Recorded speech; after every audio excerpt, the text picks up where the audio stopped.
భద్రం नो अपि वातयमनः। ఓం శాంతి శాంతి శాంతి.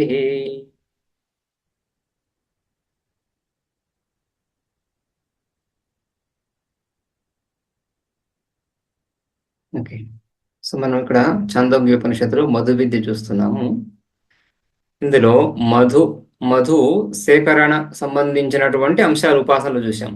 మధువు, తేనె, తేనెకు ఆశ్రయం ఉన్నటువంటి ఆ మధు అపూపము, తర్వాత ఆ మధు అపూపం, ఆ తేనె తుట్ట ఉన్నటువంటి కొమ్మ, రైట్. సో ఆ తేనె తుట్టలో ఉన్నటువంటి తేనెకు ఆశ్రయాలుగా ఉన్న తేనెకు నిల్వ స్థానాలు, తేనెటీగలు, పుష్పాలు, ఆ పుష్పాలలో కలుగుతున్నటువంటి రసము, మధు, ఇవన్నీ చూసాం.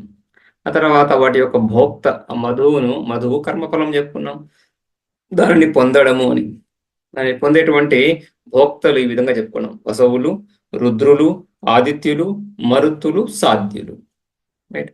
5 రకాలుగా ఈ మధు సేకరణ కూడా చూసాం. రైట్. సో ఋక్ మంత్రాలు, యజుష్ మంత్రాలు, సామ మంత్రాలు, అథర్వణ మంత్రాలు, అథర్వణ ఇతిహాస పురాణ వాక్యాలు, అదేవిధంగా గుహ్య రహస్య విద్యలు, ఉపాసనలు, ఇవన్నీ కూడా మధుకరులుగా. అంటే వీటికి మళ్ళీ ఋగ్వేద విహిత కర్మ, యజుర్వేద విహిత కర్మ, సామవేద విహిత కర్మ, అదేవిధంగా అథర్వణ వేద విహిత కర్మ, అదేవిధంగా ఓంకారము, ఇవన్నీ కూడా పుష్పస్థానీయాలుగా చెప్పుకున్నాం. సో వీటి నుంచి సేకరించినటువంటి మధువును పొందేటువంటి భోక్తలు కూడా ఇదే విధంగా 5 వసవులు ఇత్యాదులు. అందులో వసవులలో ప్రధానుడు అగ్ని, రుద్రులలో ప్రధానుడు ఇంద్రుడు, ఆదిత్యుల్లో ప్రధానంగా వరుణుడు, మరుత్తులలో సోమదేవత, సాధ్యులలో బ్రహ్మ. రైట్. సో వీళ్ళందరూ కూడా ఆ విధంగా, ఆ వసవులు ఈ విధంగా ఈ మధువును సేవిస్తున్నారు. ఉపాసకుడు కూడా ఆయా దేవతలతో తాదాత్మ్యాన్ని పొందినటువంటి వాడే ఇదే విధంగా ఈ ఈ ఈ ఫలాన్ని పొందుతున్నాడు అని ఇక్కడ మనము 7వ ఖండంలో 6వ ఖండం నుంచి ఈ విధంగా ఈ ఫల భోగం గురించి చూసాం మనం.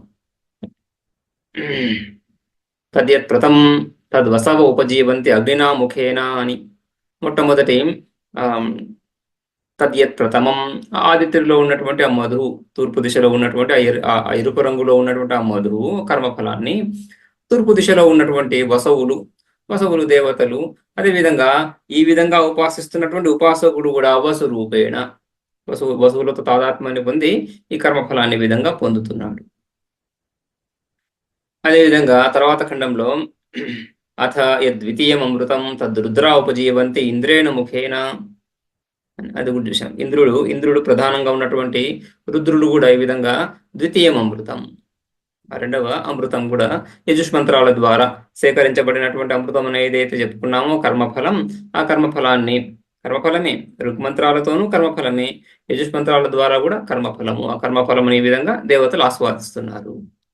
అందులో కూడా దేవతలు నవై దేవా అస్నంతి నపిబంతి అని, దేవతలు ఈ విధంగా ఈ అమృత భుక్కులు అని చెప్తున్నప్పుడు, అమృతాన్ని పొందుతున్నారు అంటున్నప్పుడు ఈ విధంగా సామాన్యంగా లోకంలో ఏ విధంగా అయితే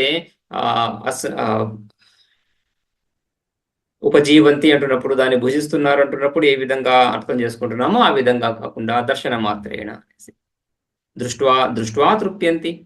రైట్. ఏతదేవ అమృతం దృష్ట్వా తృప్యంతి, దేవతలు కేవలము దర్శనం చేతనే ఆ తృప్తిని పొందుతున్నారు.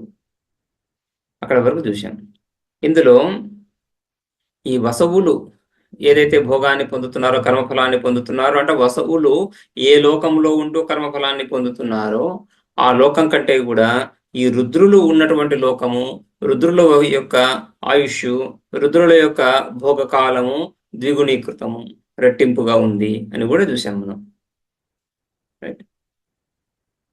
స యావద్ ఆదిత్య పురస్తాదుతేత పశ్చాదస్తమేత ద్విస్తావద్ దక్షిణత ఉదేత ఉత్తరతో అస్తమేత రుద్రాణామేవ తావత్ ఆధిపత్యగం స్వరాజ్యం పర్యేత. ఈ విధంగా ఈ వసవులో ఉండే లోకంలో ఏ విధంగా అయితే ఆదిత్యుడు తూర్పులో ఉదయించి పరమట్ల అస్తమిస్తున్నాడో, దానికి ద్విగుణీకృత కాలము సూర్యోదయాస్తమయాలు రుద్రుల యొక్క లోకంలో ఉంటున్నాయి. రైట్. ఈ కాలము, ఆ లోకం యొక్క కాలము, ఆ లోకవాసుల యొక్క భోగ పరిధి ఈ విధంగా విస్తీర్ణంగా ఉంటుంది. స్వర్గలోకాలలో స్వర్గలోకం, ఊర్ధ్వలోకాలు, స్వర్గలోకాలు, వాటిలో తారతమ్యం ఉందని చెప్పుకుంటున్నాము. సో ఆ విధంగా ఈ విధంగా ఈ వసవుల లోకానికి, రుద్రుల లోకానికి భేదము. ఇందులో తూర్పున ఉదయించడం, పశ్చిమాన అస్తమించడం, మళ్ళీ ఇక్కడ దక్షిణాన ఉదయించడం, ఉత్తరాన అస్తమించడం, ఈ విధంగా దక్షిణాన ఉదయించడం, ఉత్తరాన అస్తమించడం ఏమిటి అనే విషయం తర్వాత ఖండాల్లో మనం చూస్తాం. దాని యొక్క వ్యాఖ్యానం అక్కడ చూస్తాం. అష్టమ ఖండం చూద్దాము. అథ యతృతీయమృతం తదాదిత్యా ఉపజీవంతి వరుణేన ముఖేన న వై దేవా అస్నంతి న పిబంతి ఏతదేవామృతం దృష్ట్వా తృప్యంతి. మొదటి రెండు ఖండాలు ఏ విధంగా చూసాం అదే విధంగా ఇక్కడ అత తృతీయం అమృతం, ఆ ఆదిత్యుడిలోనే తృతీయ అమృతం ఏదైతే ఉందో ఈ విధంగా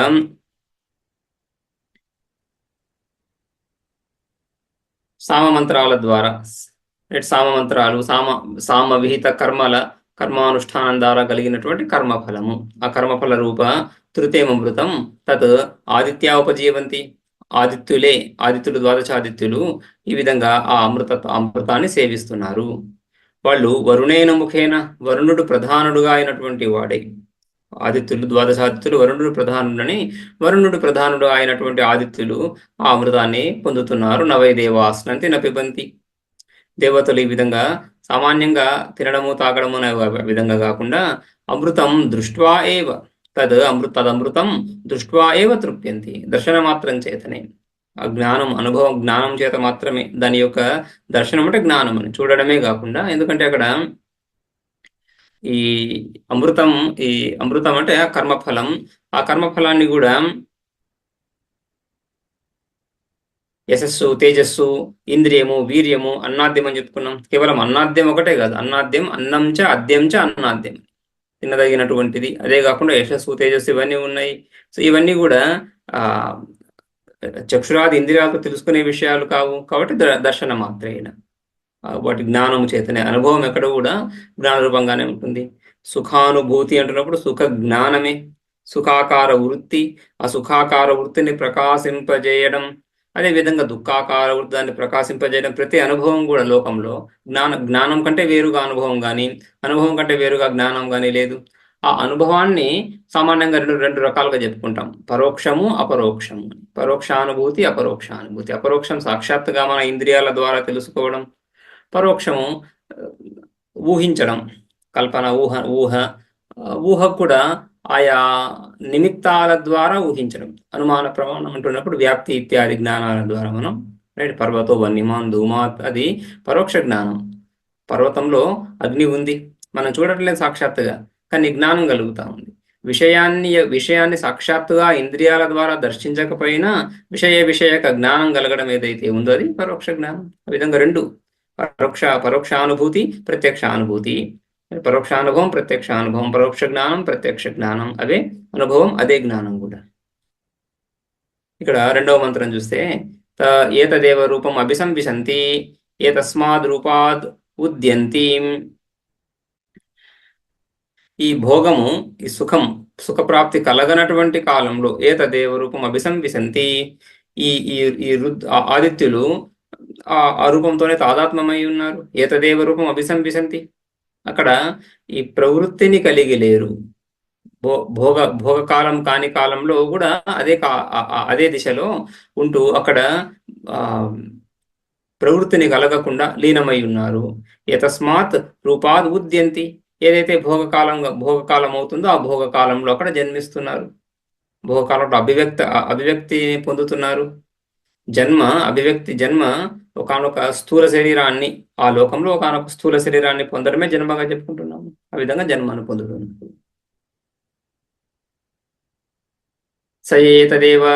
స ఏతదేవమృతం వేద ఆదిత్యానాం ఏవ ఏకో భూత్వా వరుణేనైన ముఖేన ఏతదేవామృతం దృష్ట్వా తృప్యతి. స ఏతదేవ రూపం అభిసంవిశంతి ఏతస్మాద్ రూపాదుదేతి. స య ఏతద్ అమృతం ఏవ వేద, ఎవడైతే ఈ విధంగా ఈ అమృతం, ఈ ఉపాసన, మధు విద్య అంతా ఒక ఉపాసన, మళ్ళీ ఈ మధు విద్యలో ఈ 5 విభాగాలు ఏవైతే ఉన్నాయో ఈ 5 ప్రత్యేక ఈ 5 భాగాల ఉపాసనలో, రైట్, ఈ అంశాన్ని ఉపాసిస్తున్నటువంటి ఉపాసకుడు సామాన్యంగా అంగోపాసన అంగీ ఉపాసన అని చెప్పుకుంటున్నప్పుడు, రైట్, ఉపాసన యొక్క ఒకానొక భాగాన్ని ప్రత్యేకంగా ఉపాసించడం అంగోపాసన అవుతుంది. అంగోపాసన కంటే కూడా సర్వత్రా అంగీ ఉపాసన సమష్టి ఉపాసననే ప్రశస్తంగా చెప్పుకుంటారు. శృతి సమష్టి ఉపాసనే ప్రతిపాదిస్తుంది. కానీ అంగోపాసనల ఫలం కూడా, అంగోపాసనల ఫలం అంగీ ఉపాసనను ప్రతిపాదించినప్పుడు అంగోపాసనల ఫలం సామాన్యంగా స్తుతిపరంగా తీసుకుంటారు. సంపూర్ణ ఉపాసనకు ఒక ఫలము, ఆ విభిన్న విషయాలు ఏవైతే ఉపాసనలో ఉన్నాయో వాటి ఉపాసనకు కలిగేటువంటిది స్తుతి అని చెప్పడం, ఆ ఫలం స్తుతిగా అర్థం చేసుకోవడం. స ఏతదేవ అమృతం వేద, ఎవరైతే ఈ విధంగా ఈ అమృత స్వరూపాన్ని ఈ విధంగా ఉపాసిస్తున్నారో ఆదిత్యానాం ఏవ ఏకో భూత్వా, వాడు ఆదిత్యులతో ఒకడై అదేవిధంగా ఆదిత్యుల్లో ప్రధానుడైనటువంటి వరుణుడిని అనుసరిస్తూ వరుణైన ముఖేన అంటున్నప్పుడు ప్రధానమైనటువంటి వరుణుని ద్వారా ఏతదేవామృతం దృష్ట్వా తృప్యతి, ఈ అమృతాన్ని ఈ కర్మఫలాన్ని పొందుతున్నాడు, తెలుసుకుంటున్నాడు. దేవతలు సూక్ష్మ భోగాన్ని పొందేటువంటి వాళ్ళు, రైట్, ఉత్కృష్టమైనటువంటి ఉపాధి కలిగినటువంటి వాళ్ళు. కాబట్టి ఈ ఇచ్ఛ, ఆ విషయాన్ని తెలుసుకోవడం, సామాన్యంగా లోకంలో జానాతి, ఇచ్చతి, యతతే, కరోతి అని ఈ 4 అంచెలుగా వ్యవహారం జరుగుతుంటుంది. ఏదైనా విషయాన్ని తెలుసుకుంటాము, తెలుసుకున్న విషయంలో కొన్ని విషయాల్లో ఇష్టం కలుగుతుంది, ఇచ్ఛ కలుగుతుంది, కొన్నిట్లో కలగదు. ఆ ఇచ్ఛ కలిగినటువంటి విషయం ఏదైతే ఉందో దాని యందు ఒక అభిముఖత, అనుకూలం, దానికి అనుకూలం అవ్వడం, తయారవ్వడం, తర్వాత ఆ వ్యవహారం చేష్ట చేస్తూ వస్తువుని పొందడం. జానాతి, ఇచ్చతి, యతతే, కరోతి.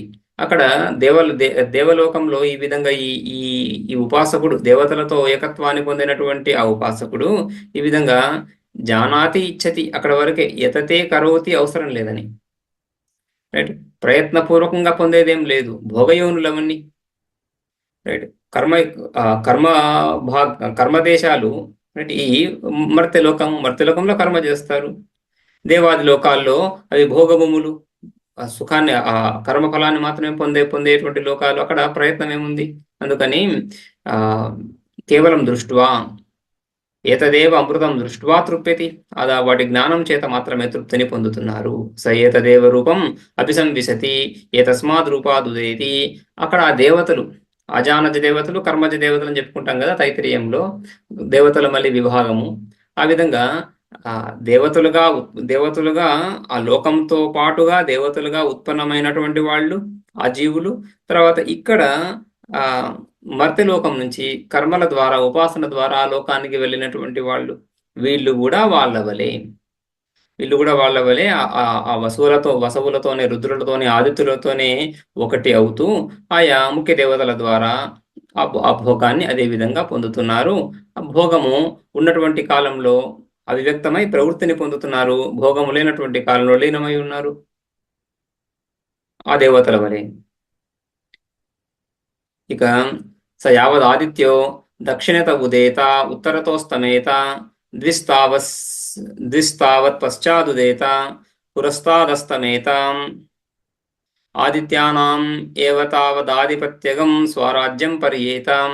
ఇక ఈ లోకాలు, ఈ ఆదిత్యులు ఉన్నటువంటి లోకాలు ఏవైతే ఉన్నాయో ఇవి రుద్రుల యొక్క లోకాల కంటే కూడా ద్విగుణీకృత కాలాన్ని పొంది ఉన్నాయి.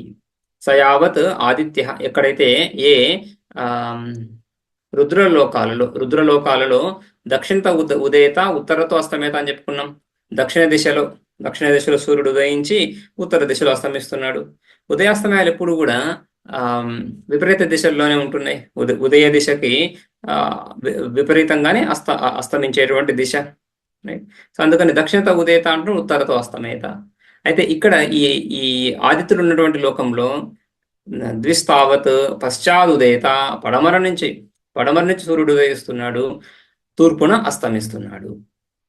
స యావదాదిత్యో దక్షిణత ఉదేత ఉత్తరతో అస్తమేత ద్విస్తావత్ పశ్చాదుదేత పురస్తాదస్తమేత ఆదిత్యానామేవ తావత్ అధిపత్యగం. ఇంతకాలంలో ఆ ఆదిత్యానాం ఆదిత్యులకు ఆధిపత్యం ఆ లోకంలో నివాసము, ఆ భోగము ఇంతకాలం అధిక కాలం ఉంది. స్వరాజ్యం పర్యేత స్వరాజ్యం స్వతంత్రులై ఉన్నారు. దక్షిణ మార్గంలో వెళ్ళినటువంటి కర్మఠులు దేవతల అధీనంలో ఉంటున్నారు.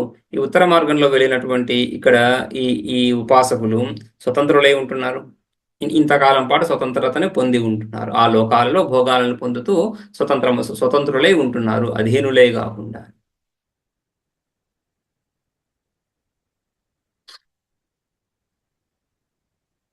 ఇక్కడ తూర్పున ఉదయించి పడమర అస్తమించడం ఇది సామాన్యంగా మనకందరికీ తెలిసిన విషయం. దక్షిణాన ఉదయించి ఉత్తరాన అస్తమించడం, పశ్చిమాన ఉదయించి తూర్పున అస్తమించడం ఇది అదేవిధంగా తర్వాత మంత్రంలో ఊర్ధ్వ దిశలో పైన ఉదయించి అధో దిశలో కింద అస్తమించడం అని కూడా చెప్తారు. ఇవన్నీ కూడా ఈ దిశలు రిలేటివ్గా చెప్పుకుంటాం. న్యాయ సిద్ధాంతంలో 7 పదార్థాలు చెప్తా, సప్త పదార్థాలు 9 సప్త పదార్థాలు చెప్తారు. సప్త పదార్థాల్లో మొదటిది ద్రవ్యము, గుణము, కర్మ. ద్రవ్య గుణ కర్మలు ఈ 3 కాకుండా సామాన్యము, విశేషము, సమవాయము, అభావం అని. సామాన్య విశేష సమవాయ అభావాల పక్కన పెడితే ద్రవ్య గుణ కర్మలు మనకు అందరికీ తెలిసినటువంటివి. ఈ పృథివీ, జలము, తేజస్సు, వాయువు, ఈ గడపటాదులు ఇవన్నీ ద్రవ్యాలే.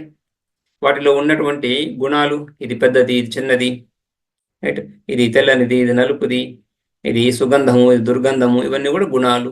ఇది శబ్దము, శబ్ద, స్పర్శ, రూప, రస, గంధ, ఇవన్నీ కూడా గుణాలు. అలా 24 గుణాలు చెప్పుకున్నారు. 9 ద్రవ్యాలు, 24 గుణాలు చెప్పుకున్నారు. కర్మ 1, 5గా విభజించి చెప్పుకున్నారు. 1 అని చెప్పొచ్చు, 5 కూడా చెప్పొచ్చు. 5 రకాలుగా చెప్పుకున్నారు. అది పెద్ద ముఖ్య విభాగం ఏం కాదు అది. ముఖ్యంగా ద్రవ్యాలు 9 అని, గుణాలు 24 అని చెప్పుకున్నారు. వాటితో సంపూర్ణ ప్రపంచాన్ని కొలవచ్చు, సంపూర్ణ ప్రపంచాన్ని ఈ విధంగా తెలుసుకోవచ్చు. సంపూర్ణ ప్రపంచము ఈ 9 రకాల ద్రవ్యాలలోనే ఇమిడిపోతుంది. ఆ సంపూర్ణ జగత్తు ఈ 9 ద్రవ్యాల రూపంలో ఏదైతే ఉందో దాని యొక్క విశేషాలన్నీ కూడా 24 గుణాలలో మనం ఇమర్చచ్చు. 24 గుణాల ద్వారా 24 గుణాలు ఆ విధంగా క్లాసిఫై చేశారు దాన్ని, క్లాసిఫికేషన్ కదా. సో అందులో పృథివీ, జల, తేజో, వాయురు, ఆకాశ 5 ద్రవ్యాలు. స్టాండర్డ్గా పంచభూతాలు ఎలాగ ఉంటాయి. ఈ 5 కాకుండా కాల, దిక్, ఆత్మ, మనస్సు, ఈ 4 ద్రవ్యాలు. ఆకాశం ఎలా ఉంది పంచభూతాల్లో? కాలము, దిక్, ఆత్మ. కాలము, దిక్, ఆత్మ ఈ 3 కూడా విభూ ద్రవ్యాలు, వ్యాపకంగా సర్వత్రా వ్యాపించి ఉంటాయని. మనస్సును కూడా ఒక ద్రవ్యంగా చెప్పుకున్నారు. నిత్యంగా ఉంటుంది, ఇది కూడా నిత్యమైనటువంటిది. సో ఇందులో దిక్ ఒక ద్రవ్యమైంది. ఆ దిక్కును వాళ్ళు 1గా చెప్తారు. దిక్కు 1, కాలం 1, ఆకాశం 1, ఆత్మలు అనేకము. ఆత్మలు అనేకమైనా కూడా ఆకాశము, కాలము, దిక్కు 1. సో మళ్ళీ తూర్పు, పడమర, ఉత్తరం, దక్షిణము, ఊర్ధ్వము, అధో, ఆగ్నేయము, వాయువ్యము, నైరుతి, ఈశాన్యము, ఇవన్నీ ఎక్కడి నుంచి వస్తున్నాయి అన్నప్పుడు ఇవన్నీ ఉపాధుల ద్వారానే. ఒకే దిక్కు 1, దిశ అనేది 1. ఆ దిశని తూర్పని, పశ్చిమమని, ఉత్తరమని, దక్షిణమని ఉపాధుల ద్వారా తెలుసుకుంటున్నాము. ఏంటా ఉపాధి? సూర్యుడిని ఆశ్రయించి సూర్యుడు ఏ దిశలో అయితే ఉదయిస్తున్నాడో ఆ దిశను తూర్పు అంటున్నాం. సో తూర్పును నిశ్చయించేది సూర్యోదయం కదా. ఆ విధంగా మనం తూర్పు దిశను అర్థం చేసుకుంటాం. తూర్పు దిశ అంటే సూర్యుడు ఉదయించే దిశ తూర్పు నిర్వచనం అది.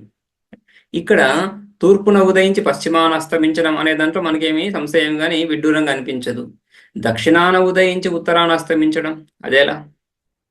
ఎందుకంటే ఆ నిర్వచనం అలా ఉంది కదా. తూర్పు అనేది ఒక ఫిక్స్డ్ యూనివర్సల్ ఫిక్స్డ్ డైరెక్షన్ లా చెప్పుకోవట్లేదు మనం. సూర్యుడిని ఆశ్రయించి సూర్యుడు ఫిక్స్డ్ గా తీసుకుంటున్నాం. సూర్యుడిని కూటస్థంగా తీసుకొని సూర్యుడి దృష్ట్యా దిశలను నిర్ణయిస్తున్నాం. దిక్కు నిత్యం. అందుకనే న్యాయ సిద్ధాంతం చూసినప్పుడు అక్కడ దిక్కును వాళ్ళు ఒక ద్రవ్యంగా పరిగణించారు, దాన్ని నిత్యంగా పరిగణించారు. విభూ అంటే వ్యాపకంగా సర్వత్రా ఉంటుంది దిక్కు ఒక చోట కాదు, అంతటా వ్యాపించి ఉంది. ఎక్కడ దిక్కు లేనటువంటి స్థలం ఏదైనా ఉంటుందా? ఎక్కడికి వెళ్ళినా దిక్కు ఉండాల్సిందే అని ఆ విధంగా సామాన్యంగా మనం ఎక్కడైతే లోకంలో వ్యవహారం చేస్తున్నామో ఇక్కడ ఇది అప్లై అవుతుంది. ఎక్కడికి వెళ్ళినా ఏ ఊరికి వెళ్ళినా దిక్కు ఉంటుంది. మనకు తెలియకపోవచ్చు ఏది తూర్పు ఏది పశ్చిమ అని అడగచ్చు ఎవరు, నేను అడిగి తెలుసుకుంటాం కానీ దిక్కు అక్కడ కూడా ఉంది అనేసి. కానీ ఈ తూర్పు దిక్కు ఉందని మనకు తెలుస్తూనే ఉంది, అన్ని దిక్కులు కనిపిస్తాయి, ఎటు తిరిగినా ఏదో దిక్కు కనిపిస్తానే ఉంది. దాని పేరేంటి, ఇది తూర్పా ఇది పడమరనా ఇది దక్షిణమా ఉత్తరమా ఎలా చెప్తున్నాము, దాన్ని నిర్ణయించడానికి ఒకనొక నిమిత్తాన్ని వెతుక్కుంటున్నాం. సూర్యాస్తమయాన్ని చూస్తున్నాం, సూర్యాస్తమయం ఆ సమయంలో మనం వెళితే మనం ఎవరిని అడగాల్సిన అవసరమే లేదు. సూర్యాస్తమయం ఎక్కడైతే అవుతా ఉందో అది పశ్చిమం అని తెలిసిపోతుంది, ఇది పశ్చిమం అని తెలిసిపోతుంది. ఒక్క దిశ పశ్చిమ దిశ తెలిసిన తర్వాత మిగిలిన దిశలన్నీ మనకు తెలిసిపోతాయి. అదేవిధంగా సూర్యోదయ సమయంలో ఏదైనా ఊరికి వెళ్ళినప్పుడు తూర్పు ఎక్కడుంది అని అడగాల్సిన అవసరం లేదు, తూర్పు తెలుస్తూ ఉంది. తూర్పు తెలిసిన తర్వాత మిగిలిన దిశలన్నీ మనకు తెలిసిపోతాయి. రైట్, ఈ విధంగా తూర్పు పడమర దక్షిణ ఉత్తరాలు రిలేటివ్గా ఒకదానికొకటి సాపేక్షంగానే ఉంటాయి. అందులో ఒకదాన్ని నిర్ణయిస్తాము సూర్యుని ఆశ్రయించి. రైట్, అదేవిధంగా మేరు పర్వతం కూడా ప్రతి లోకానికి ఉత్తర దిశలో ఉంది అని. సో మేరు పర్వతాన్ని స్థిరంగా తీసుకొని, మేరు పర్వతం చుట్టూ సూర్యుడు తిరుగుతున్నాడని మేరు పర్వతాన్ని స్థిరంగా తీసుకొని దాని దృష్ట్యా కూడా దిక్కులను మనం కల్పన చేయొచ్చు. ఆ విధంగా ఏదో ఒక ఉపాధిని తీసుకొని సూర్యోదయము సూర్యాస్తయము మేరు పర్వతము ఇలాంటి ఏదో ఆశ్రయాన్ని తీసుకొని దిక్కులను నిర్ణయించాల్సి ఉంటుంది. ఇంకొక రకంగా దిక్కులను నిర్ణయించేటువంటి అవకాశం లేదు. దిక్కు ఉందని నిర్ణయించవచ్చు కానీ ఏది ఏ దిక్కు అని చెప్పేది ఈ విధంగా ఉపాధి ద్వారానే. అందుకని ఇక్కడ తూర్పున ఉదయించడం పశ్చిమాన అస్తమించడం శృతి సాక్షాత్తుగా శృతి వాక్యాలు. దక్షిణాన ఉదయించడం ఉత్తరాన అస్తమించడం ఏంటిది ఇది అంటున్నప్పుడు ఈ దిక్కులు సాపేక్షంగానే ఉన్నాయని అనే విషయం మనం గుర్తించాలి. సాపేక్షకంగా ఉంటాయి ఇవి. రైట్, సో ఆ దృష్టితో ఇక్కడ ఏదో ఒక దృష్టితో చెప్తున్నారు. అంటే మనం మేరు పర్వతం అక్కడ నుండి చూస్తున్నప్పుడు మన దృష్ట్యా, రైట్, మనం అంటే ఇప్పుడు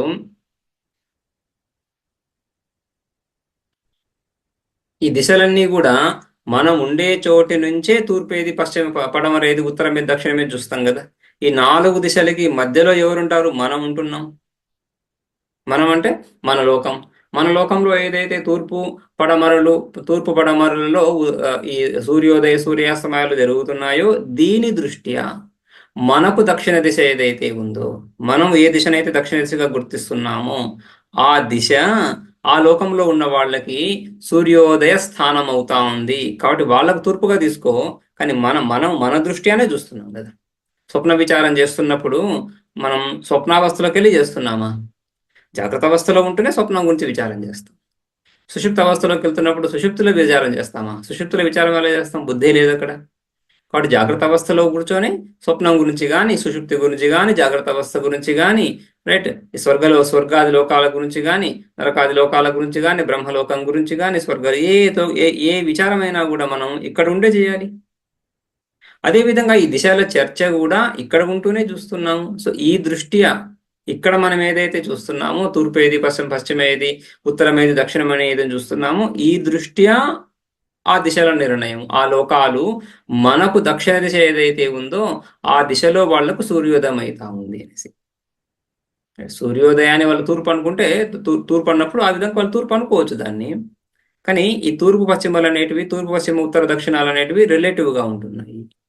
రైట్, అవి నిశ్చితంగా ఆ విధంగా లేవు. ఉపాధి ద్వారా సోపాధిక రూపాలు కదా అవి. సోపాధిక రూపాలు నిశ్చయం ఏముంటుంది, ఉపాధి ద్వారా నిశ్చయం. అందుకని ఆ విధంగా ఈ విధంగా విచిత్రమైనటువంటి ఉదయాస్తమయాల యొక్క వర్ణన.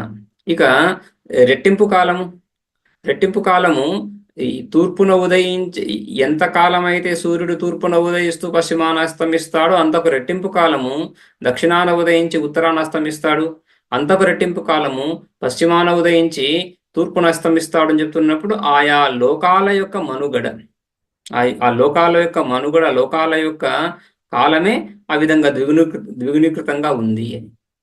వసవుల లోకం యొక్క కాలం కంటే కూడా రుద్రుల లోకం యొక్క కాలము ద్విగుణీకృతము. అందుకని ఇక్కడ ఎన్ని సంవత్సరాలు అయితే ఈ లోకం ఉంటుందో అంతకు రెట్టింపు సంవత్సరాలు ఆ లోకం ఉంటుంది. అదేవిధంగా అంతకు రెట్టింపు ఆదిత్యుల యొక్క లోకం. అందుకనే యావదాదిత్యో దక్షిణత ఉదేత ఉత్తరతో అస్తమేత ద్విస్తావత్ పశ్చాదుదేత పురస్తా అస్తమేత. అప్పటి వరకు కూడా అంతకాలం ఆదిత్యులు వాళ్ళ భోగాన్ని పొందుతూ ఉన్నారు, వాళ్ళు స్వతంత్రులై ఉంటున్నారు అంతకాలం. ఆ తర్వాత లోకాన్ని విడిచి మళ్ళీ క్షీణే పుణ్యే మర్త్యలోకం విశంతి.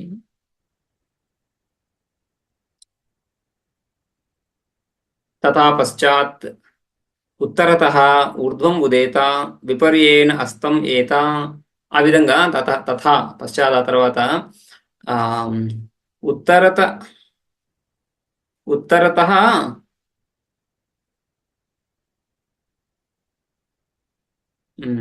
తథా స యావదాదిత్యో దక్షిణత ఉదేత ఉత్తరతో అస్తమేత అని చెప్పిన తర్వాత ఇక్కడే సయావదాదితో పై పై పై వాక్ ముందు ఖండంతో కంపేర్ ముందు ఖండంతో చూస్తూ ముందు ఖండంలో ఏం చెప్పుకున్నాము? పురస్తాదస్తమేత ఆదిత్య పశ్చాదస్త ఉదేత పురస్తాద్ అస్తమేత. తథా పశ్చాత్ ఇవన్నీ అయిన తర్వాత ఈ విధంగా దక్షిణ ఉదయము ముందు తూర్పులో ఉదయము, తర్వాత దక్షిణంలో ఉదయము, ఆ తర్వాత ఏమవుతుంది పశ్చిమంలో ఉదయం, ఆ తర్వాత మళ్ళీ ఉత్తర దిశలో ఉదయించి దక్షిణ దిశలో అస్తమిస్తాడు, ఆ తర్వాత ఊర్ధ్వ దిశలో ఉదయించి అదో దిశలో అస్తమిస్తాడు. తథా పశ్చాత్ ఉత్తరత ఊర్ధ్వం ఉదయత ఉత్తరత ఊర్ధ్వం అంటే ఉత్తర దిశ నుండి ఉదయిస్తాడు, అదేవిధంగా ఊర్ధ్వ దిశ నుండి కూడా ఉదయిస్తాడని చెప్పబడుతుంది. ఇక ఉత్తర దిశలో ఉదయించినప్పుడు విపర్యేణ అస్తమేత. విపర్యేణ అంటే దానికి విపరీతంగా ఉత్తరానికి విపరీతంగా దక్షిణంలో అస్తమిస్తాడు, ఊర్ధ్వ దిశకు విపరీతంగా అదో దిశలో అస్తమిస్తున్నాడు. మొత్తము 5 భాగాలు చెప్పుకున్నాం కదా ఆదిత్యుడికి ఈ విధంగా 5 భాగాలు చెప్పుకున్నాము. సో అదే విధంగా 5 లోకాలు కూడా చెప్పుకోవాలి. 5 లోకాలు చెప్పుకుంటున్నప్పుడు 5 రకాల ఉదయాస్తమాలు చెప్పుకోవాలి. ఆ విధంగా ఈ 4 దిశలు తూర్పు, దక్షిణము, పశ్చిమ, ఉత్తరము ఈ 4 దిశలలో కూడా ఉదయించడం అనేది జరగాలి. ఆ తర్వాత ఈ 4ంటికి తోడుగా ఊర్ధ్వ దిశ, ఈ 5 దిశల్లో సూర్యుడు ఉదయిస్తాడు. ఈ 5 దిశల్లో సూర్యుడు ఉదయించినప్పుడు అస్తమయము దానికి విరుద్ధ దిశలో ఉంటుంది. కాబట్టి ముందు ఖండాలు ఏ విధంగా అయితే తూర్పున ఉదయించి పశ్చిమాన అస్తమించడం, దక్షిణాన ఉదయించి ఉత్తరాన అస్తమించడం, పశ్చిమాన ఉదయించి తూర్పున ఉదయించడం చూశాము, అదేవిధంగా ఉత్తరాన ఉదయించి దక్షిణాన అస్తమించడం కూడా చూడాలి. ఊర్ధ్వ దిశలో ఉదయించి అదో దిశలో అస్తమించడం కూడా చూడాలి. ఇవన్నీ కూడా మనకు రిలేటివ్ గానే చూసుకుంటున్నామని తెలుసుకోవాలి. పూర్వస్మాత్ ద్విగుణోత్తరోత్తరేణ కాలేన ఇది అపౌరాణం దర్శనం. ఇక్కడ పౌరాణికుల కల్పనతో విరుద్ధ కల్పన చేయబడుతా ఉంది. ఇక్కడ ఈ 4 దిశలు ఏవైతే ఉన్నాయో, ఈ 4 లోకాలు లేదా 5 లోకాలు ఇవేవైతే వసువుల లోకము, రుద్రుల లోకము, ఆదిత్యుల లోకము, సాధ్యుల లోకము, ఈ లోకాలు అనేది ఏవే చెప్పుకుంటున్నామో వీటికి ఈ విధంగా ఒకదానికంటే ఇంకొకటి ద్విగుణీకృత కాలం అని చెప్పడం పౌరాణికుల కల్పనతో సమానంగా లేదు అని. ఏంటో పౌరాణికుల దర్శనం ఏంటి? సవితు చతుర్దిశం. సవితు వాళ్ళు సూర్యుడి దృష్ట్యా చెప్తున్నారు. సూర్యుడికి 4 దిశలు, 4 దిశల్లో తూర్పు పడమర తూర్పు పడమరలు, ఉత్తర దక్షిణాలు. అందులో ఇంద్ర, యమ, వరుణ, సోమపురీషు. ఇంద్రుడు తూర్పు దిక్కుకి దిక్పాలకుడు ఇంద్రుడు. అమరావతి నగరం తూర్పు దిశలో, ఆ అమరావతి నగరానికి అధిపతి ఇంద్రుడు. ఇక దక్షిణ దిశకు అధిపతి యముడు. దక్షిణ దిశలో సంయమనీపురికి అధిపతి వరుణుడు. అదేవిధంగా యమ, ఆ తర్వాత వరుణుడు పశ్చిమానికి, రైట్. అదేవిధంగా సోమపురి దక్షిణానికి యముడు, ఇంద్రుడు యముడు. వరుణుడు ఉత్తరానికని, పశ్చిమానికి సోమపురీషు ఉదయాస్తమయ కాలస్య తుల్యత్వం హి పౌరాణికై ఉక్తం. ఈ సూర్యుడికి నలు దిశలలో సూర్యుడికి అంటే ఈ 4 దిశలు ఏవైతే తూర్పు పడమర ఉత్తర దక్షిణాలు ఏవైతే ఉన్నాయో, ఈ 4 దిశల్లో ఉండే దిక్పాలకులు, ఆ దిక్పాలకుల యొక్క లోకాలు, వాళ్ళ యొక్క కాలము సమానమని పౌరాణికై ఉక్తం. మానసోత్తరస్య మూర్ధని మేరోహో ప్రదక్షిణావృత్తే తుల్యత్వాదితి. ఆ, ఇక్కడ మేరోహో, మేరు పర్వతము చుట్టూ, మేరు పర్వతము మధ్యలో ఉందని, ఈ మేరు పర్వతము ఆ మేరు పర్వతంకి ఆదిత్యుడు ప్రదక్షిణ చేస్తున్నాడని.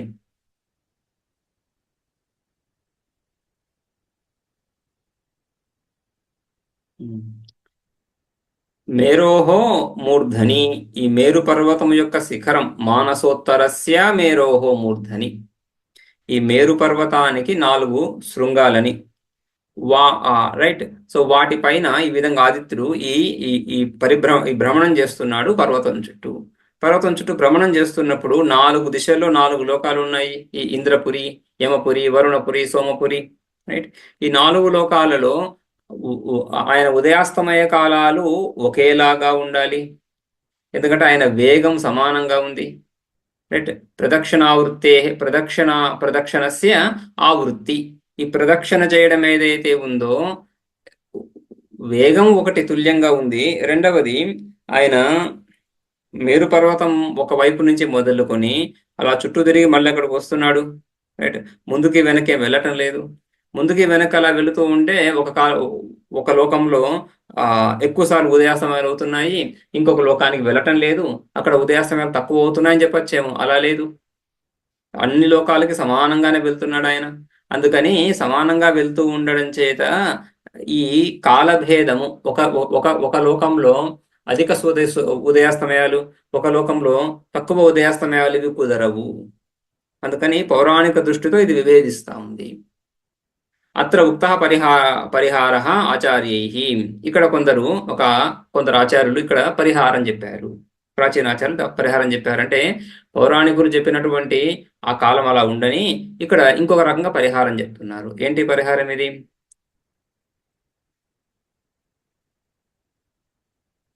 అమరావత్యాదీనాం పురీణాం ద్విగుణోత్తరోత్తరేణ కాలేన ఉద్వాస స్యాత్.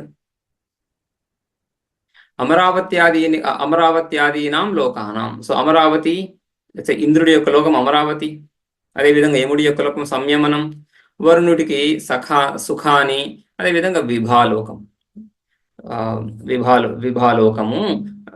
ఈ విధంగా సోమపురి. ఇందులో అమరావత్యాదిపురీణం ద్విగుణోత్తరోత్తరైన కాలేన, ముందు లోకాల కంటే తర్వాత కాలాలలో తర్వాత లోకాల యొక్క కాలాలు అధికంగా ద్విగుణీకృతంగా ఉన్నాయి. ద్విగుణోత్తరోత్తరేణ కాలేన ఉద్వాస, ఆయా లోకాల యొక్క ఉద్వాసన, ఆయా లోకాల యొక్క ముగింపు, ఆయా లోకాల యొక్క మనుగడ ముందు లోకం కంటే కూడా ద్విగుణీకృత కాలం ఉండి తర్వాత అది లయాన్ని పొందుతుంది. ఈ ప్రళయము మనము 4 రకాలుగా ప్రళయం చెప్పుకుంటారు. ప్రాకృతిక నిత్య ప్రళయము, నైమిత్తిక ప్రళయము, ప్రాకృతిక ప్రళయము, ఆత్యంతిక ప్రళయము. నిత్య ప్రళయం అంటే మనం నిద్రపోయే సమయం, సుషుప్త అవస్థలో ప్రపంచం యొక్క అనుభూతి లేదు, మనకు లేదు. మిగిలిన వాళ్ళు, మేల్కొన్నటువంటి వాళ్ళు లోకాన్ని పొందొచ్చు, కానీ సుషుప్తి పొందినటువంటి వాడికి లోకం లేదు. అది నిత్యంగా ప్రతిరోజు కలుగుతున్నటువంటి ప్రళయం కాబట్టి నిత్య ప్రళయం. అదేవిధంగా హిరణ్య గర్భుడు సృష్టికర్త, ఆయన నిద్రపోతున్నటువంటి సమయంలో కలిగేటువంటి ప్రళయం ఏదైతే ఉందో దాన్ని నైమిత్తిక ప్రళయం. సంపూర్ణ సృష్టికి కర్త అయినటువంటి సృష్టికర్త ఆయన కూడా రాత్రింబవళ్ళు, ఆయన కూడా కాలచక్రంలోనే ఉన్నాడు, సంసారంలో భాగంగానే ఉన్నాడు, సంసారంగానికి అతీతంగా అసంసారి, కానీ సంసారానికి వేరుగా ఇంకెక్కడో లేడు. సంసారం ఈ బ్రహ్మాండంతో తాదాత్మ్యాన్ని పొంది, రైట్. సో బ్రహ్మాండంతో అంతటితో ఒకానొక ఉపాధితో కాదు, మళ్ళీ ఒక ఉపాధితో ఉన్నాడని కాదు కదా, ఆయన ఒకానొక ఉపాధితో ఒకానొక లోకంలో ఉన్నాడనేటువంటి ఆ విధంగా కాకుండా ఈ సంపూర్ణ బ్రహ్మాండమే తానై ఉన్నాడు. విరాట్ అంటున్నప్పుడు సమష్టి స్థూల శరీర అభిమాని, అదేవిధంగా హిరణ్య గర్భ అంటున్నప్పుడు సమష్టి సూక్ష్మ శరీర అభిమాని, ఆ విరాట్ను సైతం వ్యాపించినటువంటి తత్వం. ఆ విధంగా వ్యాపక స్వరూపంగా ఆయన ఉన్నాడు. ఇక్కడే ఆయన నిద్రిస్తున్నటువంటి సమయంలో ఆయన ఏ లోకాల్లో అయితే ఉన్నాడో ఆ లోకాలు ధ్వంసం అవ్వవు, మిగిలిన లోకాలన్నీ కూడా ప్రళయాన్ని పొందుతున్నాయి. ఈ 14 భువనాలలో 3 భువనాలు, రైట్, సత్యలోకము, మహత్లోకము, ఈ విధంగా భువర్లోక, సువర్లోక, మహోలోక, తపోలోక సత్యలోకాలు. ఆ విధంగా మహర్లోకము, తపోలోకము, సత్యలోకం, ఆ 3 లోకాలు ఆయన ఉన్నటువంటి ఆయన అధీనంలో, సాక్షాత్ అధీనంలో ఉన్నటువంటి ఆ లోకాలు ఉంటూ మిగిలిన లోకాలన్నీ కూడా ప్రళయాన్ని పొందుతున్నాయి అని, అది ప్రాకృతిక ప్రళయం. ప్రకృతి ద్వారా కలిగేటువంటి ప్రళయం, ప్రాకృతిక కారణం. సృష్టికర్త కారణమే సుషుప్తిని పొంది ఉన్నాడు కాబట్టి ఈ అభివ్యక్తి, ఈ ఈ నామరూపాత్మక అభివ్యక్తి ఏదైతే జగత్తులో ఉందో అదంతా కూడా అవ్యాకృతం అయిపోతా ఉంది ఆ సమయంలో. అది ఖండ ప్రళయం అని, ప్రాకృతిక ప్రళయం అని. ఇక ఆత్యంతిక ప్రళయం అంటున్నప్పుడు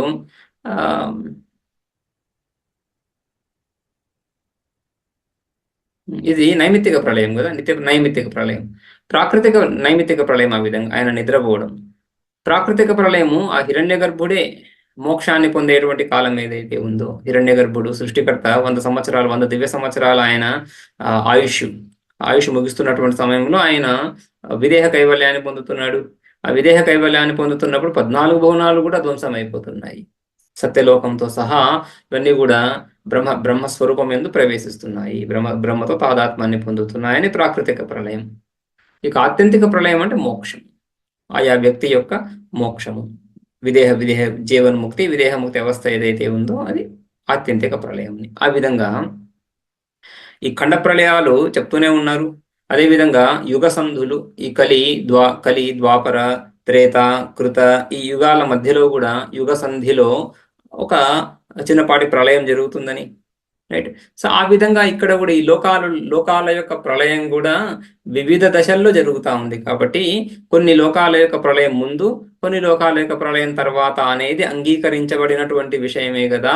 ఆ విధంగా తీసుకోవాలి ఇక్కడ. అత్ర ఉక్త పరిహార ఆచార్యై అమరావత్యాదీనాం పురీనాం, ఈ అమరావతి ఇత్యాది నగరాలు ఏవైతే ఉన్నాయో ద్విగుణోత్తరోత్తరైన కాలేన ఉద్వాస స్యాత్, ఆ లోకాలకి ప్రళయం ఆ విధంగా వివిధ కాలాల్లో ఉంటుంది. ఉదయశ్చ నామ సవితు తన్నివాసినాం ప్రాణినాం చక్షుగోచరాపత్తి. ఇక ఉదయము, సూర్యోదయము అంటున్నప్పుడు, సూర్యోదయం అంటే సూర్యుడి యొక్క గతి, సూర్యుడు ఉదయిస్తున్నాడు అలా కొంత దూరం వెళ్ళి అస్తమిస్తున్నాడు అనే అర్థం కాకుండా, సూర్యోదయం అంటే ఉదయశ్చ నామ సవితు ఉదయ, సవిత్రి, ఆ సూర్యుడి యొక్క ఉదయం అంటే తన్నివాసినాం, తల్లోక నివాసినాం, ఆ లోకంలో ఉన్నటువంటి ప్రాణుల యొక్క చక్షురింద్రియానికి విషయం అవ్వడం. సూర్యుడు ఎప్పుడైతే కనిపిస్తున్నాడో మొట్టమొదటిగా రాత్రి తర్వాత కనిపించకపోవడం అనేది ఆరంభమైన తర్వాత మొట్టమొదటిగా కనిపించడం ఏదైతే ఉందో అదే ఉదయం. తద్ అత్తేయశ్చ అస్తమయం, తద్ అత్తేయ, ఆ చక్షుగోచరాపత్తి యొక్క అంతం. చక్షుగోచరం అవ్వకపోవడం ఏదైతే ఉందో, కనిపించకపోవడం ఏదైతే ఉందో అదే అస్తమనం. నా పరమార్థత ఉదయాస్తమనే ఉదయాస్తమనేస్తః.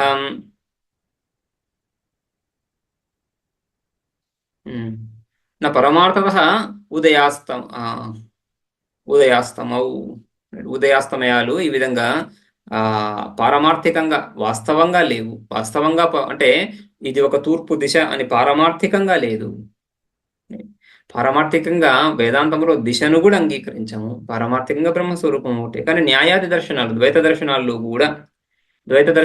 కూడా ఎక్కడైతే దిశను అంగీకరించారో అక్కడ కూడా ఒక దిశ అనేటువంటి పదార్థాన్ని మాత్రమే అంగీకరిస్తారు, దిశ అనేటువంటి ద్రవ్యాన్ని అంగీకరిస్తారు. కానీ అది నిత్యంగా, దిశ నిత్యం అవుతుంది వాళ్ళకి.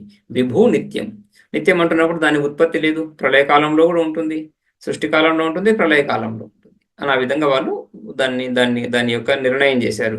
అయితే అందులో కూడా ఈ తూర్పు పడమర విభాగాలు మాత్రం కల్పితాలే. తూర్పు పడమర విభాగాలు సోపాధికారే, కల్పితాలే. ఆ విధంగా పరమార్థంగా ఈ ఉదయాస్తమయాలు లేవు.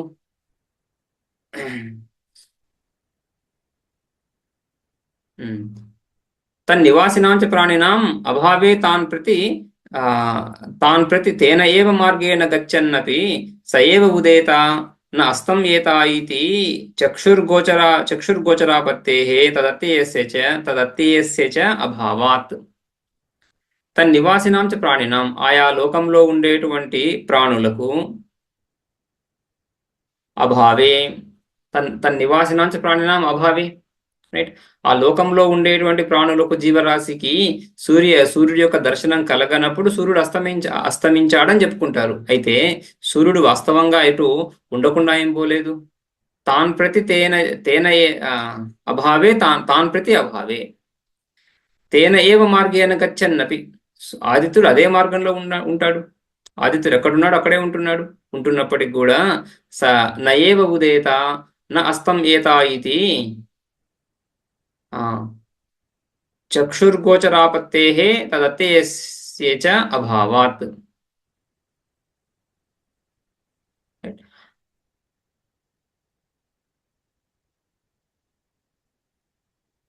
నయేవ ఉదయత అంటే ఆదిత్యుడు వాస్తవంగా పరమార్థత, ఆదిత్యుడు స్వరూపత ఆయన ఉదయించడం లేదు, అస్తమించడం లేదు.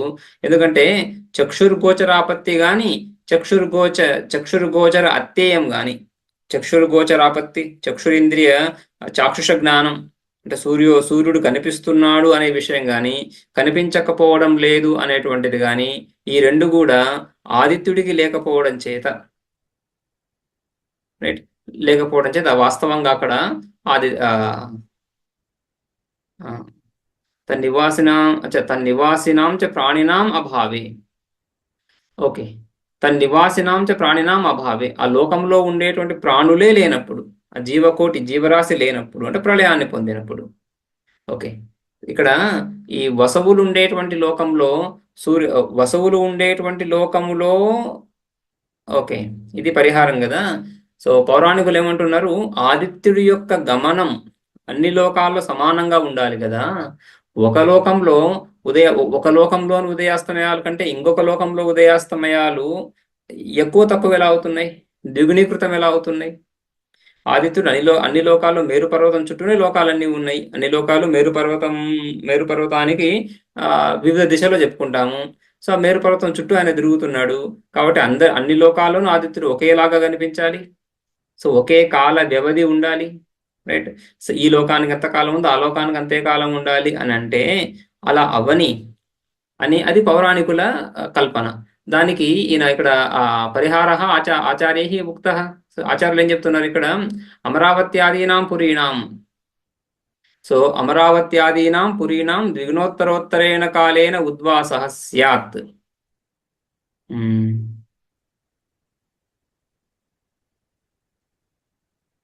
ఓకే, ఇక్కడ ఉద్వాస అన్నాడు ప్రళయం అని కదా. ఈ లోకానికి ప్రళయం వస్తుంది అంటున్నప్పుడు లోకము ధ్వంసమైపోతుంది అనే అర్థం తీసుకోకుండా లోకులు ప్రళయాన్ని పొందుతున్నారు. ప్రళయము సామాన్యంగా మనం ప్రళయం చెప్పుకుంటున్నప్పుడు జీవకోటికి ప్రళయం అని చెప్పుకుంటాం. వాస్తవానికి లోకం కూడా ప్రళయాన్ని పొందుతుంది. ఇదంతా కూడా ఈ వ్యాకృత జగత్ అంతా కూడా అవ్యాకృతం లీనమవుతుందని చెప్పుకుంటున్నాం. అలా అంతేకాకుండా ఈ ముఖ్యంగా ప్రళయము ప్రాణులకు జీవరాశికి, ఆ లోకములో ఉండే జీవరాశికి, రైట్. సో స్వర్గలోకాన్ని చేరినటువంటి ఈ రుద్రలోకాన్ని చేరినటువంటి ఆ ఉపాసకుడు ఏవైతే ఉన్నాడో వాడి ప్రళయము, వాడు ఎంతకాలం ఆ లోకంలో ఉంటాడు అనే విషయాన్ని, ఆ లోకమని కాకుండా ఆ లోకం అని చెప్పుకున్నా నష్టం దోషం ఏం లేదు. లోకంలో ఉండే ప్రాణులను చెప్పుకుంటున్నప్పుడు ఆదిత్యుడు అక్కడ తిరుగుతున్నా కూడా, ఆ రుద్రలోకం వైపు వెళుతున్నా కూడా, లేదా వసవుల లోకం వైపు వెళుతున్నా కూడా ఆదిత్యుడు ఆ వసవుల లోకంలో వసవులు ఎవరు లేనే లేరు. ప్రళయం అయింది వాళ్ళకి, రైట్. సో రుద్రుల కంటే ముందే ప్రళయం అయింది కాబట్టి ఆదిత్యుడు వెళుతున్నా కూడా అది చెప్తున్నారు ఇక్కడ, తన నివాసినాంచ ప్రాణినాం అభావే. ఆ లోకానికి ఆయన వెళ్ళినా కూడా, రైట్. సో వసవుల లోకానికి వెళ్తున్నాడు, రుద్రుల లోకానికి వెళ్తున్నాడు. రుద్రుల లోకానికి ఎన్నిసార్లు వెళ్తున్నాడు, వసవుల లోకానికి అన్నిసార్లే వెళ్తున్నాడు. అయినా కూడా వసవుల లోకంలో ఈ ప్రళయం ముందు రావడం చేత ఆ వసవుల లోకంలో ఉండేటువంటి ప్రాణులు ఎన్నిసార్లు అయితే ఉదయాస్తమయాలను చూస్తారో అది తక్కువ అవుతా ఉంది. ఎందుకని ఉదయాస్తమయాలు అనేటువంటివి సూర్యుడి యొక్క దర్శనము అదర్శనం మీద ఆధారపడి ఉంది. ఆ దర్శనాదర్శనాలు చేసే ప్రాణే లేనప్పుడు, జీవుడు లేనప్పుడు అక్కడ వాడికి ఉదయాస్తమయాలు ఎక్కడి నుంచి వస్తున్నాయి, ఉదయాస్తమయాలు అనే భావన ఎక్కడ కలుగుతా ఉంది అని. అందుకని తన నివాసినాంచ ప్రాణినాం అభావే. ఆ లోకంలో ఉండే ప్రాణులు లేనప్పుడు తాన్ ప్రతి ఆ ప్రాణులను ఉద్దేశిస్తూ, ఆ జీవులను ఉద్దేశిస్తూ, ఆ ఉపాసకులను ఉద్దేశిస్తూ తాన్ ప్రతి తేనయేవ మార్గేన గచ్చన్నపి, అదే మార్గంలో వెళ్తున్నప్పటికీ కూడా నయేవ ఉదేత నాస్తమేత ఇది. వాళ్ళకి ఉదయాస్తమయాలు లెక్కించబడవు. వాడు లేనే లేడు అక్కడ. రైట్. సో ఈ విధంగా పురీనాం ద్విగుణోత్తరోత్తరైన అమరావత్యాదీనాం పురీనాం ద్విగుణోత్తరోత్తరైన కాలేన ఉద్వాస అంటున్నప్పుడు ఆ లోకాల యొక్క ప్రళయం కాకుండా ఆ లోకంలో చేరినటువంటి లోకులు, ఆ లోకులు కూడా అందరూ ఉండరు అని చెప్పాల్సిన అవసరం కూడా లేదు. ఆ లోకంలో అందరూ ఒకసారి అలా నిర్మానుష్యం అయిపోయింది ఆ లోకం అని చెప్పాల్సిన అవసరం కూడా లేదు. ఏమవుతుంది, ఆ లోకానికి వచ్చినటువంటి వాడు కొంతకాలం ఉంటున్నాడు, ఆ కొంతకాలం వాడి భోగకాలం అయిపోయిన తర్వాత వెళ్ళిపోతున్నాడు. అదేవిధంగా రుద్రలోకాల్లో కూడా ఉపాసకుడు వస్తున్నాడు అక్కడికి, కొంతకాలం ఉంటున్నాడు, వాడి భోగకాలం అయిన తర్వాత వెళ్ళిపోతున్నాడు. ఈ భోగకాలం ఏదైతే ఉందో రుద్రలోకంలో ద్విగుణీకృతంగా ఉంటుంది, వసవుల లోకంలో దానికి సగంలో ఉంటుంది. ఎవడు వస్తున్నా కూడా ఆ వాడి భోగకాలం అయిపోయిన తర్వాత వాడికి ప్రళయం అవుతా ఉంది. ప్రళయం అంటే అక్కడి నుంచి ఉద్వాసన కలుగుతా ఉంది, ఆ లోకం నుంచి వెళ్ళిపోతున్నాడు. క్షీణే పుణ్యే మర్తులోకం విశంతి. సో వాడి జీవిత కాలంలో ఎన్ని సూర్యోదయాస్తమయాలు చూశాడో అదే వాడి యొక్క ఆయుష్ అక్కడ. సో దానికంటే కూడా రుద్రులు ఎక్కువ ద్విగుణీకృతంగా చూస్తున్నారు. వీడు వెళ్ళిపోతున్నాడు, ఇంకొకడు వస్తున్నాడు, వాడికి కూడా ఈ రుద్రుల కాలం కంటే కూడా సగకాలమే వాడికి భోగం ఉంటుంది, లేదా వసవుల కాలం కంటే ద్విగుణీకృత కాలం రుద్రులకు ఉంటుంది అని ఆ విధంగా ఏర్పాటు చేయొచ్చు ఈ రెండింటికి కూడా. అంటే ఇది సమన్వయం. ఈ విధంగా పురాణాల్లో 4 లోకాలు, సూర్యుడికి నలుదిశలలో 4 లోకాలు ఏదైతే చెప్పుకున్నారో, ఇంద్ర యమ వరుణ సోమదేవతల యొక్క లోకాలు చెప్పుకున్నారో, వాటికి సమాన కాలం అన్నప్పుడు అక్కడ లోకానికి సమాన కాలమని, ఇక్కడ శాస్త్రంలో ద్విగుణీకృత కాలం అని చెప్తున్నప్పుడు లోకులకు ద్విగుణీకృత కాలమని. లోకాలకు సమాన కాలము ఉదయాస్తమయాలంటే సూర్యుడి గతి అక్కడ లోకాలలో, అంటే ప్రాణుల చేత చూడబడడం అనేటువంటి విషయాన్ని తీసుకోకుండా సామాన్యంగా ఉదయాస్తమయాలు తీసుకొని అక్కడ సమాన కాలం అని చెప్పుకున్నారు. ప్రాణుల యొక్క అక్కడ ఉన్నటువంటి భోక్తలు ప్రాణుల యొక్క కాలాన్ని పరిగణించి ఇక్కడ ద్విగుణీకృత కాలం అని చెప్పుకుంటున్నాం. ఆ విధంగా ఈ రెండు అభిప్రాయాలు, పౌరాణికుల అభిప్రాయము, శృతి అభిప్రాయం కూడా విరుద్ధంగా ఏం లేదు కాబట్టి సమన్వయం అవుతుంది ఈ విధంగా అని చెప్పడం. రైట్. ఇందులో మనము పౌరాణిక విషయాన్ని ఏమి విడిచిపెట్టింది లేదు, శాస్త్రాంశాన్ని కూడా ఏమి విడిచిపెట్టింది లేదు. ఈ రెండిటికి చక్కగా సమన్వయం ఆ విధంగా కుదురుతుంది అని అక్కడ ఆ విధంగా అత్ర ఉక్త పరిహార ఆచార్యుల ద్వారా ఈ విధంగా పరిహారం చెప్పబడింది. ఉదయం అంటే ప్రాణినాం చక్షుగోచరాపత్తి, అత్తేయమంటే ఆ చక్షుగోచరాపత్తి కలగకపోవడమే అత్తేయము, అది అస్తమయము. వాస్తవంగా పారమార్థికంగా ఏమి ఉదయాస్తమయం లేవు కదా, ఫిక్స్డ్గా ఇది ఉదయం ఇది అస్తమయం అని ఒక ఈ ప్రాణుల దృష్టిని అతిక్రమించి, అంటే ప్రాణులను విడిచిపెట్టి ఇంకే ఈ స్వతంత్రంగా ఉదయాస్తమయాలు నిర్ణయించలేము. అందుకని ఆ విధంగా కుదురుతుంది. తన్నివాసినాంచ ప్రాణినాం అభావే తాన్ ప్రతి తేన ఏవ మార్గేణ గచ్చన్నపి, తాన్ ప్రతి ఆ లోకాన్ని ఉద్దేశించి అదే మార్గంలో వెళ్తున్నప్పటికీ కూడా ఎవరు కూడా అక్కడ ఆ ఉదయాస్తమయాలు చూడడు కదా అని. రుద్రులు చూసినంత కాలం ఉదయాస్తమయాలు వీళ్ళు చూడటం లేదు అని.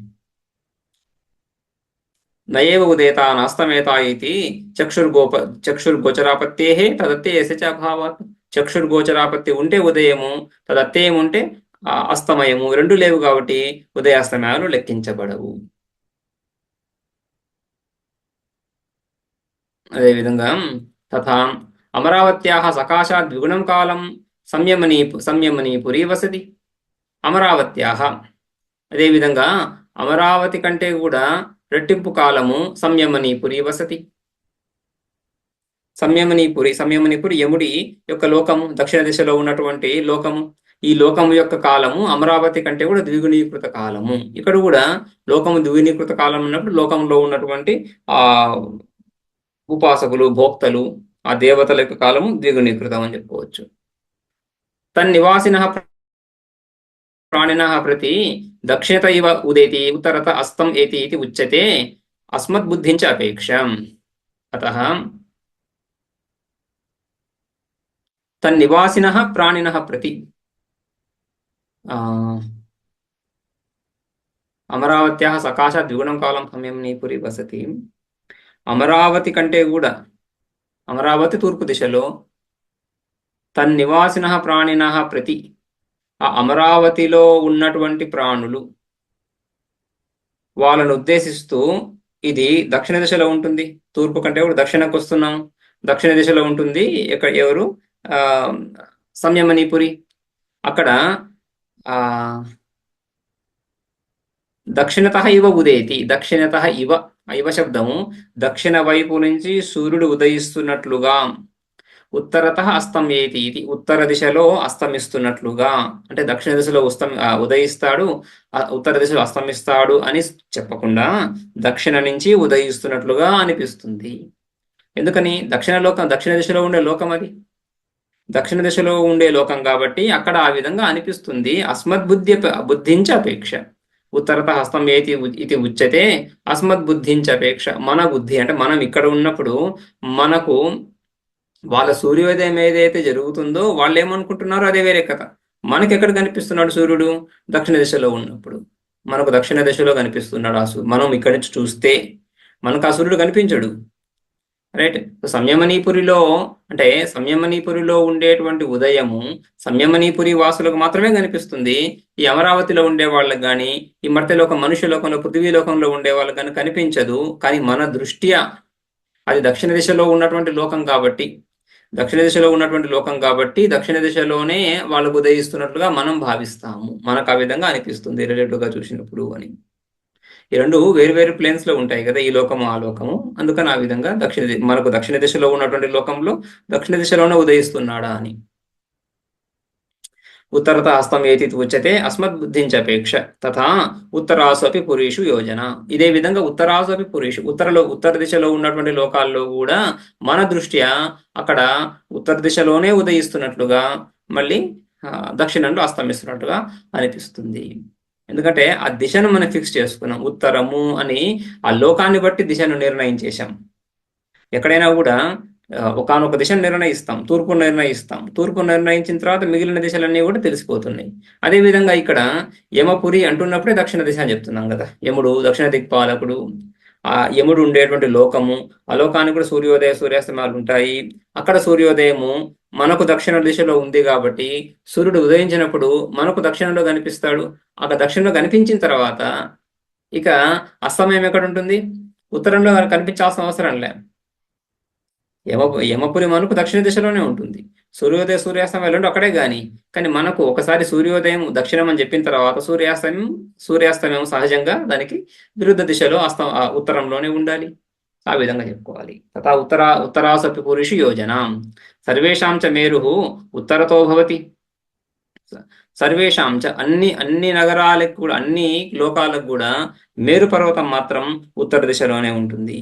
ఉత్తరతో భవతి, అది ఫిక్స్డ్ డైరెక్షన్ ఒకటి మేరు పర్వతం. రైట్. సూర్యుడికి ఇక్కడ మేరు పర్వతం చుట్టూ గమనం చెప్పబడుతూ ఉంది. ఏదైనా మనం ఒక నిర్ణయం, ఒక విషయాన్ని, ఒక దిశను కానీ ఉపాధి ద్వారా ఒకనొక స్థితిని నిర్ణయించాలంటూ ఉపాధి స్థిరంగా ఉండాలి కదా. స్థిరమైనటువంటి ఉపాధిని తీసుకోవాల్సి ఉంటుంది. ఇక్కడ స్థిరమైనటువంటిది ఏమవుతుంది? మేరు పర్వతం అవుతుంది. సర్వేషాంచ మేరు ఉత్తరతో భవతి, అందరికీ మేరు ఉత్తర దిశలోనే ఉంటుంది. యదా అమరావత్యాం మధ్యాహ్నగత సవిత, ఇక ఆ మేరు పర్వతం చుట్టూ ఈ ఆదిత్యుడు తిరుగుతున్నాడని కదా, అక్కడ కూడా యదా అమరావత్యాం మధ్యాహ్నగత సవిత, తూర్పు దిశలో ఉన్నటువంటి అమరావతి, ఆ అమరావతికి మధ్యాహ్నమైనప్పుడు ఒకే ఆదిత్యుడు ఒకడే. సూర్యులో అమరావతి లోకం కావచ్చు, లేదా సంయమనీపురి యమలోకం కావచ్చు, అందరికీ ఒకటే ఆదిత్యుడు. అదే ఆదిత్యుడు అలా తిరుగుతూ ఉన్నాడు. ఎప్పుడైతే అమరావతిలో మధ్యాహ్న కాలం అయిందో, ఆ మధ్యాహ్నం సూర్యుడు పైకి వచ్చినప్పుడు ఈ దక్షిణ దిశలో ఉన్నటువంటి తూర్పు తర్వాత దక్షిణం వస్తా ఉంది, క్లాక్ వైజ్ సవ్యంగా తిరుగుతున్నాడు కదా. ఆ సవ్య దిశలో తిరుగుతున్నప్పుడు, క్లాక్ వైజ్ తిరుగుతున్నప్పుడు, తూర్పు దిశలో ఉన్నటువంటి అమరావతి నడినెత్తి మీద ఉన్నప్పుడు ఆ సూర్యుడు ఈ సంయమనీపురికి ఉదయించినట్లుగా కనిపిస్తున్నాడు. యదా అమరావత్యాం మధ్యాహ్నకత సవిత తదా సంయమన్యాం ఉద్యన్ దృశ్యతే, అక్కడ ఉదయిస్తున్నట్లుగా. ఉదయిస్తున్నాడు, అప్పుడే వీళ్ళకి కనిపిస్తున్నాడు.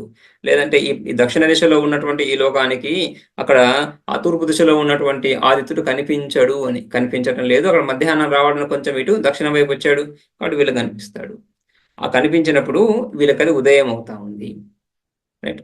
అది ఆ సంయమని పురిలో ఉన్న వాళ్ళకి ఏమవుతుంది, కొంచెం దక్షిణ వైపు వెళ్తున్నాడు, అది వీళ్ళకి ఉదయస్థానం అవుతుంది. అందుకని దక్షిణలో ఉదయించాడని. మధ్యాహ్నగత సవితా తదా సంయమన్యాం ఉద్యం దృశ్యతే తత్ర మధ్యాహ్నగత. అక్కడ మధ్యాహ్నం కలిగినప్పుడు, అక్కడ మధ్యాహ్నం కలిగినప్పుడు వారుణ్యాం వరుణుడి యొక్క లోకము ఎక్కడ, పశ్చిమ దిశలో. తూర్పు, తూర్పు తర్వాత ఇటు సవ్యంగా వచ్చినప్పుడు దక్షిణం వస్తుంది, దక్షిణం తర్వాత మళ్ళీ పశ్చిమం రావాలి. పశ్చిమంలో ఉండేటువంటి వారుణ్యం, వరుణుడి లోకంలో ఉద్యం దృశ్యతే తథా ఉత్తరస్యాం. అదేవిధంగా వరుణుడి లోకంలో మధ్యాహ్నం అయినప్పుడు ఆ ఉత్తర దిశలో ఉన్నటువంటి లోకం ఏదైతే ఉందో, రైట్, ఆ ఉత్తర దిశలో ఉన్నటువంటి లోకము అక్కడ ఉదయంగా కనిపిస్తుంది. తథా ఉత్తరస్యాం ప్రదక్షిణావృత్తే తుల్యత్వాత్. ప్రదక్షిణావృత్తి, ప్రదక్షిణంగానే వెళ్తున్నాడు. తూర్పు నుంచి దక్షిణం, దక్షిణం నుంచి పశ్చిమం, పశ్చిమం నుంచి ఉత్తరం, ఉత్తరం నుంచి మళ్ళీ తూర్పుకి. ఆ విధంగా రైట్. తూర్పు దిశలో ఉన్నటువంటిది సంయమనీపురి, తూర్పు దిశలో ఉన్నటువంటిది అమరావతి, దక్షిణంలో ఉన్నటువంటిది సంయమని, ఈ పశ్చిమంలో ఉన్నటువంటిది వరుణుడి యొక్క లోకము వారుణ్యం, వరుణ లోకము.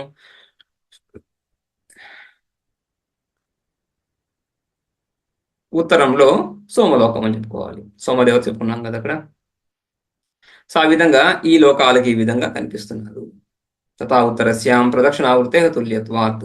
ఇక ఊర్ధ్వ దిశ ఒకటి ఉంది కదా, ఊర్ధ్వ దిశ గురించి ఇలావృత వాసినాం. ఈ ఇలావృతము, ఈ మేరు పర్వతం చుట్టూ ఏ ప్రాకారం అయితే చెప్పుకున్నామో, పర్వత ప్రాకారాలు, అందులో ఇలావృతము కొంచెం పైన ఉంది. సో ఇలావృత వాసినాం సర్వత పర్వత ప్రాకార పర్వత ప్రాకార నివారిత ఆదిత్యరశ్మీనాం సవిత ఊర్ధ్వ ఇవ ఉదేత అర్వాగస్తం ఏతా దృశ్యతే. ఇక ఇలావృతంలో ఉన్న వాళ్ళకైతే ఈ మన దృష్టితో అన్ని చోట్ల కూడా, అంతటా కూడా అన్ని నలువైపులా వాళ్ళకి పర్వత ప్రాకారాలు ఉండడం చేత వాళ్ళకి ఆ సూర్యుడు పైనుంచే ఉదయిస్తున్నాడా అనిపిస్తుంది. సో ఊర్ధ్వ దిశలో ఉదయిస్తున్నాడు. ఇక ఊర్ధ్వ దిశలో ఉదయిస్తే అస్తమించడం అదో దిశలోనే అని. ఊర్ధ్వైవ ఉదేత అర్వాగస్తం ఏతా దృశ్యతే. పర్వతోర్ధ్వఛిద్ర ప్రదేశాత్ సవితృ ప్రకాశము ఆ పర్వత శిఖరాల నుండి కలుగుతుంది. ఆ ఛిద్ర ప్రదేశం, పర్వత శిఖరాల్లో ఏదైతే ఆ ఛిద్ర ప్రదేశము ఏదైతే ఖాళీ భాగం ఉందో, ఆ ఖాళీ భాగంలో నుంచి సూర్యకిరణాలు వాళ్ళకి కనిపిస్తున్నాయి కాబట్టి వాళ్ళకి ఆ విధంగా ఉదయాస్తమయాలు తెలుస్తున్నాయి. తథా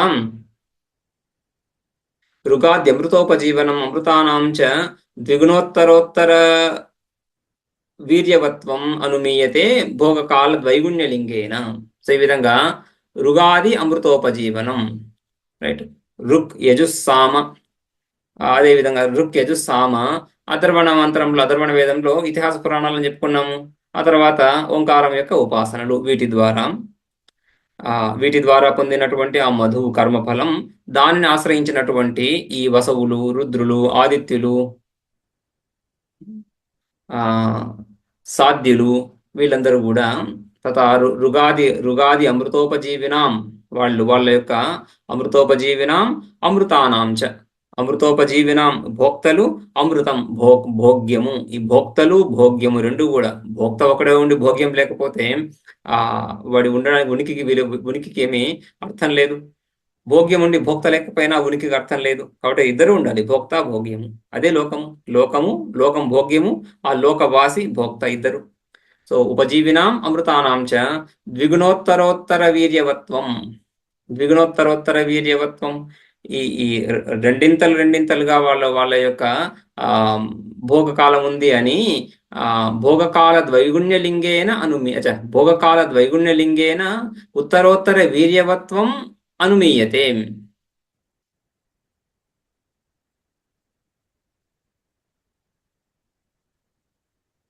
ఆయా దేవతల యొక్క వీర్యవత్వం, మహిమ, వాళ్ళ యొక్క ఐశ్వర్యం, వాళ్ళ యొక్క ఐశ్వర్యం కూడా ఈ విధంగా ముందు లోకాల కంటే కూడా ద్విగుణీకృతం. వసువుల కంటే రుద్రుల యొక్క ఐశ్వర్యం, వాళ్ళ యొక్క భోగము అధికమని తెలుస్తా ఉంది ఈ భోగకాల ద్వైగుణ్యలింగేన. అదేవిధంగా ఉద్యమన సంవేషణాది దేవానాం రుద్రాణం విదుషశ్చ సమానం.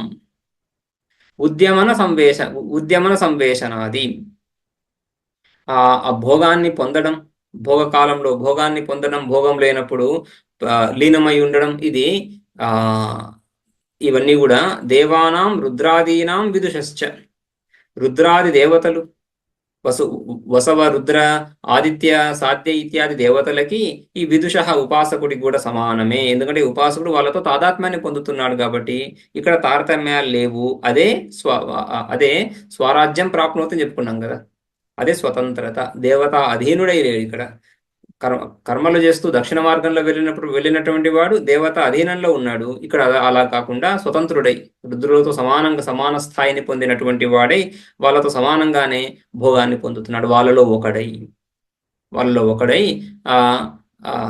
అగ్ని ఇత్యాది ప్రముఖుల ద్వారా, ప్రముఖుల చేత ప్రముఖుల అధీనంలో ఉంటూ మిగిలిన వస్తువుల్లాగానే ప్రముఖుల ద్వారా ఈ విధంగా భోగాన్ని పొందుతున్నాడు. ఇక్కడికి మూడవ అమృతం చూసాము. ఇక చతుర్థం అమృతం, రైట్. అత యత్ చతుర్థం అమృతం, ఇక చతుర్థం పంచమ అమృతం. ఇవి ఈ రెండు కూడా